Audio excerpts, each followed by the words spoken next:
So what's up mga ka-something nicer? Isang magandang tanghali po sa inyong lahat. Yan. Ngayon po ay magpapa-PMS po ako ng ating service, ang L300 Versaban natin. Dahil nung nag-check po ako nung isang gabi, nakita ko po yung langis niya ay sobrang itim na. So malapot pa naman, hindi pa naman siya ganun gaspang o labnaw, pero aagapan na natin na hindi siya lumala. So ngayon po i-deliver ko po muna yung last delivery ko ng ating egg. Then diretso na tayo dito sa malapit lang po sa amin dito sa The Junction, yung ating pagpapa-PMS-an ng ating L300 Versaban. Siyempre idadami ko na rin po dyan ang kanyang transmission kasi wala po akong record dun sa dating may-ari ng ating Versaban kung napa-change oil na yung oil or kung napapalitan na ng oil yung transmission ng ating service. So last year nagpa-change oil din tayo, no? Nagpalit tayo ng air cleaner. So ngayon po magpapapalit po ulit tayo. Bumili po ako ng bago. So, brand new po ulit. So hindi ko po siya tinitipid. Kahit medyo okay pa yung filter dahil ito yung Versaban natin napapasabak ng takbon sa malalayo tapos may karga pa.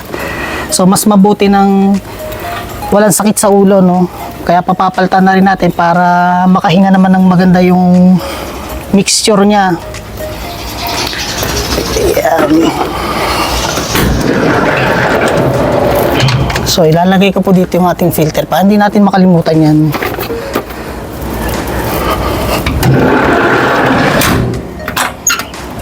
Yan. So nagdala na rin po ako ng extra damit. Dahil malamang papawisan tayo sa pagbababa ng ating produkto. So papakita ko po sa inyo yung last na delivery ko. So mapapansin niyo po hindi ko na masyado nabibidyo yung mga gantong ano natin. Yan. 30 na egg, then 30 pieces ng cooking oil. Yan, yan po ang naka-schedule ngayon na i-deliver natin sa ating customer. Then, diretso na tayo sa shop. So, tutuloy ko na lang po yung ating video doon na mismo sa shop para makita nyo rin na kung paano natin to alagaan. Siyempre, magbibigay din ng suggestion yung mekaniko kung ano pa yung dapat gawin. So, let's go! A few moments later. Yan guys, na ibaba ko na po yung mga order sa akin dito sa isa kong kliyente. So ngayon po papunta na tayo dun sa shop.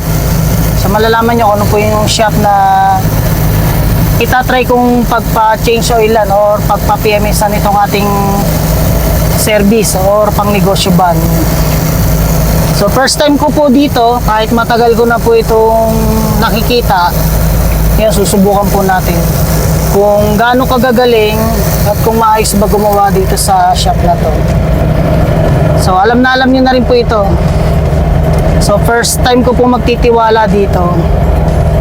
Kaya yan, ating subukan. Tapos pagdating sa labor, mas mura labor nila. Ang bibilihin mo na lang ay yung gagamitin na ano dito sa ating van. Oil filter. Yan.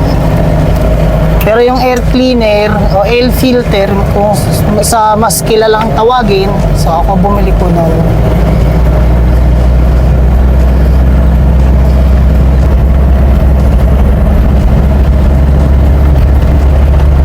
And guys, malapit lang po ito sa subdivision kung saan ako nakatira dito sa No Valley. Yan. Pero ito po hindi pa po ganun ka 100% sakop ng Nubali. Nakakasakop pa po talaga rito sa daan na to ay ang Kanlubang.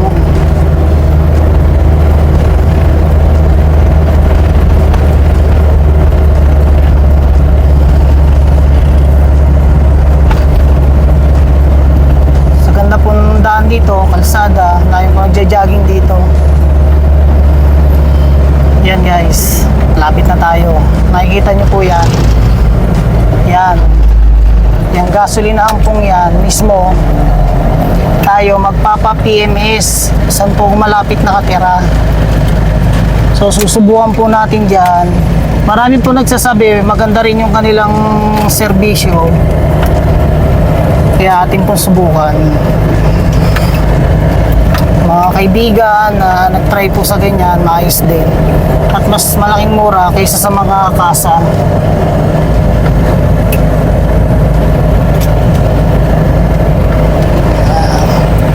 Guys, nandito na tayo. So yun guys, nandito na tayo.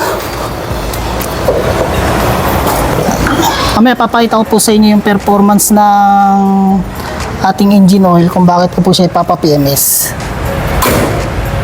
So magkaiba po kasi yung indicator or yung itsura ng sa sunog ng diesel at saka sa gasoline. So sa diesel, madali lang po makita yon. Pero kung ay may budget, yun, wag nyo nang hintayin na umitim yung langis, gapan nyo na. Pero sa diesel, hindi po may iwasan, mabilis talagang masunog.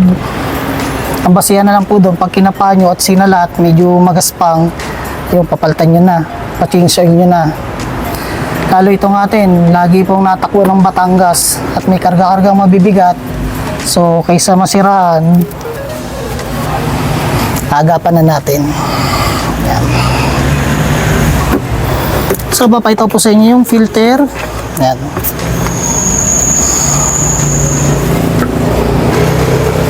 So yun guys, ito yung ating air cleaner ng ating L300 Versavan. So makita nyo po malaki.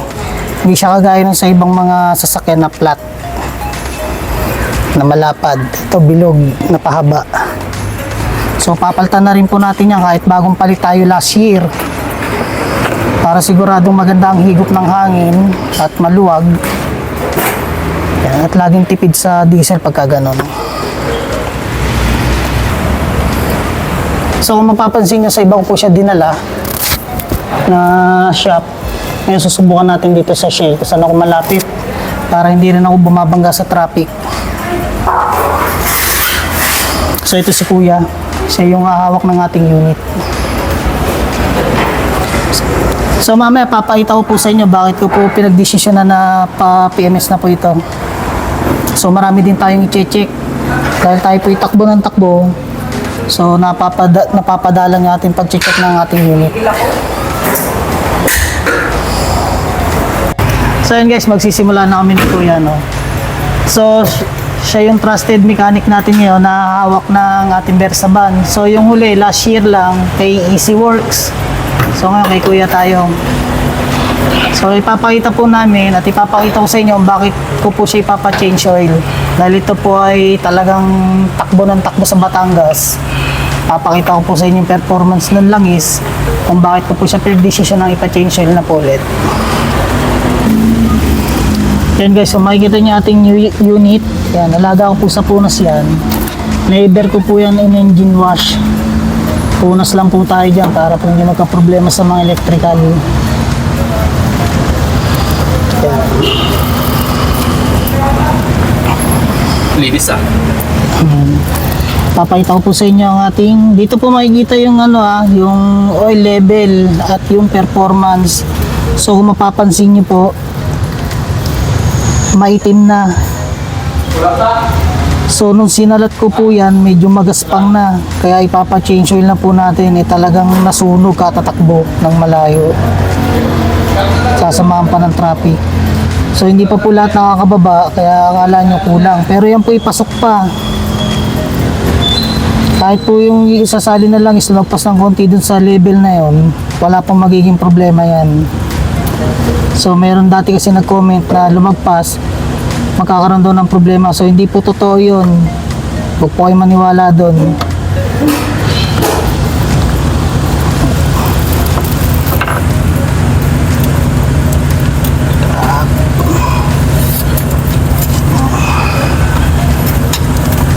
So yun guys, ayan lang po. Diyan nyo makikita yung ating pansukat ng langis. Ito po is power steering. So makikita nyo rin po yung ating cylinder cap or mas tinatawag na, ang tawag doon, rocker cover. Ayan, sa company, rocker cover po tawag namin dyan. Pero dito sa labas, cylinder cap. Cylinder. Ayan guys, may itim na. Tapos pag sinalat mo siya, medyo parang magaspang. Pero hindi naman ganun kagaspang. Pero hindi na natin naaya na ganun lang mangyari. Kaya pa-change oil na natin. So sa coolant, ayun, nandun yung sa coolant. Kung mapapansin nyo, hanggang ngayon ay coolant pa rin yung inilalagay ko, hindi mineral or tubig. Mas malaki problema pagka tubig ang inilagay natin. Magkokos siya ng kalawang sa water jacket. So yun ang pagmumula ng mga bara-bara ng radiator. Kaya hanggang ngayon, yan, coolant ang ating mini-maintain na ilagay dyan. So alagaan lang natin siya sa at pa-change ng coolant kasi chine-change din po yan, pinapalitan. Then ang susunod po natin dito, yung kanyang EGR, ayun po ang EGR, ito kung makikita nyo. Naka-schedule na rin po ni palinis at pati intake manifold. Papasabay na natin ang exhaust at ang tambutso. Dahil malapit na po ulit magparehistro, so chine-check yan ng LTO. Kung hindi mausok, so medyo mausok yung ating tambutso, madumi na gawa ng carbon. So yun lang po. Yan guys, i-share ko sa inyo yung gumawa ako ng review tungkol sa L300 Versa ba natin. Yung sinasabi kong hindi ito bulukin. Ito po ay 2010 model. Never ko po itong underwash. Pero papakita ko po sa inyo yung performance ng ilalim, no. Wala siyang kalawang.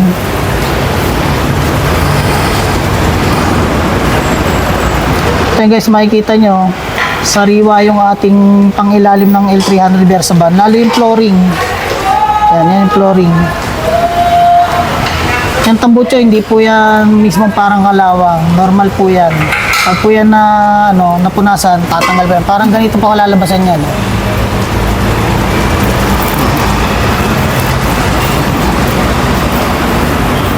Yan guys. Mga flooring, walang kalawang. Ito yung chassis, oh. Yung pa lang. Pero punas-punas lang din yan. Tanggal po yan. Tambutso, normal din po, nagkakaganyan natin tambutso. Yan guys, oh. Yan ang flooring, sariwan-sariwa, walang bulok, walang butas, walang kalawang. Kaya alagang-alaga po natin yung ating unit.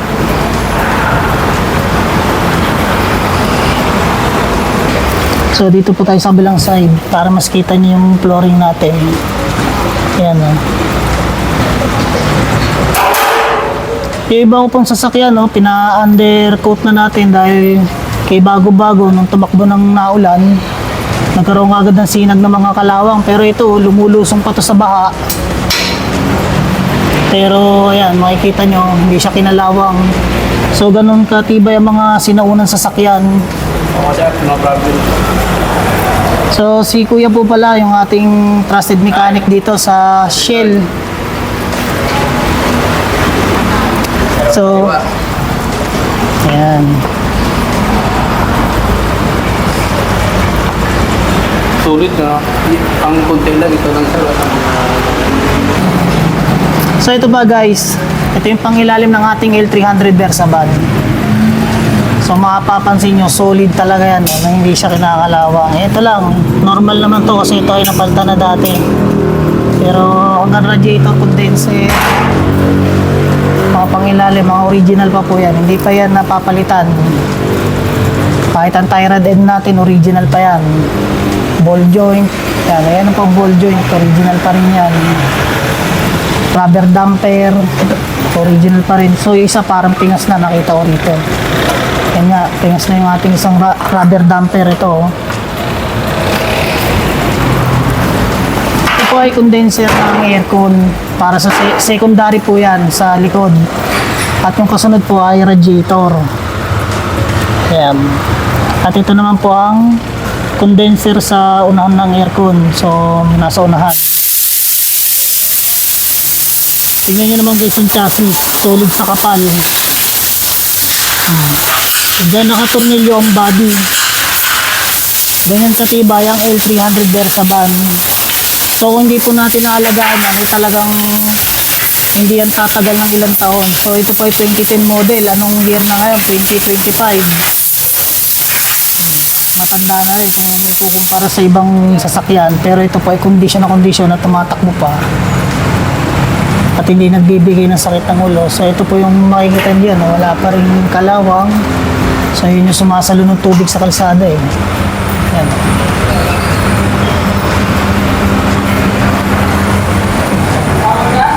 Kahit ito na lang cover ng sa original pa rin, hindi pa yan napapaltan.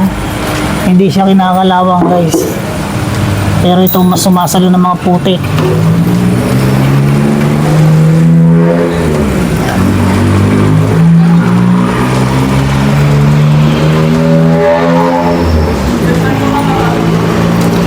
So yun, sana nakapagbigay ako ng idea sa mga nagtatanong sa akin. So na-post ko na po isang nagtanong at doon pa sa ibang mga nagtatanong. Panoorin nyo na lang po yung mga naunang review ko sa L300 Versaban natin. Nasa pag-aalaga lang din po yun kung bakit po natagal ang unit. Nagkataon lang ito pong L300 Versaban na design na talagang makakapal at matibay yung klase ng pagkayero niya. Hindi bulukin, hindi kagaya ng mga lumabas na sasakyan ngayon. At compare na lang din sa dati namin mga produkto, L300 FB, kaya hindi ako bumili noon. Alam ko bulukin yun. Kaya ito inalagaan natin, Versaban. Body pa lang, solid na, panalo ka na dyan. Alagay na lang dyan talaga ay mga rubber bushing, mga rubber at mga oil seal ng engine, transmission. So yun, normal yun. Every 7,000 kilometers, mararamdaman nyo ng parang nalutong siya. Dahil sa pag-iingat pa rin. Change oil lang. Tatagal na unit nyo. Huwag nyo pong pababayaan sa makalat pa siya sa... Kasi may mga langis na ikinakabit na may 5,000, 7,000 or yung fully synthetic 10,000 kilometers eh. So huwag niyong pababayaan na kung nailagay niyong oil ay fully synthetic every 10,000 kilometers kailangan ipa-change oil. So huwag niyo nang paabutin pa ng 15,000. So kawawa naman ang niyo.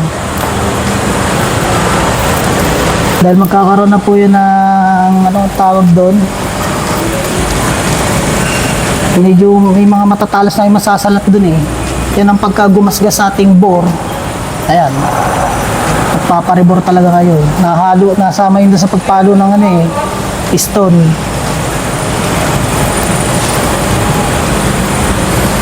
So yun guys, sana mapagbigay tayo ulit ng idea. So ito dinidrain guys yung sa engine ha.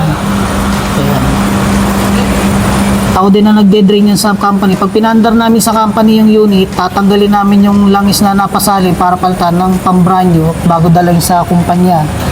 So yung langis na inilalagay namin dyan, quality pero pan-testing lang na umandar para masiguradong 100% walang problema unit. So ako din na nagbabaklas kabit niya, naglalagay din ng oil. At ako din na magdadiagnose kung ipapasa ko siya or hindi. Kaya medyo may idea tayo sa pagbuo ng makina o sa pag-andar. Dahil yun nga, naging trabaho natin yan.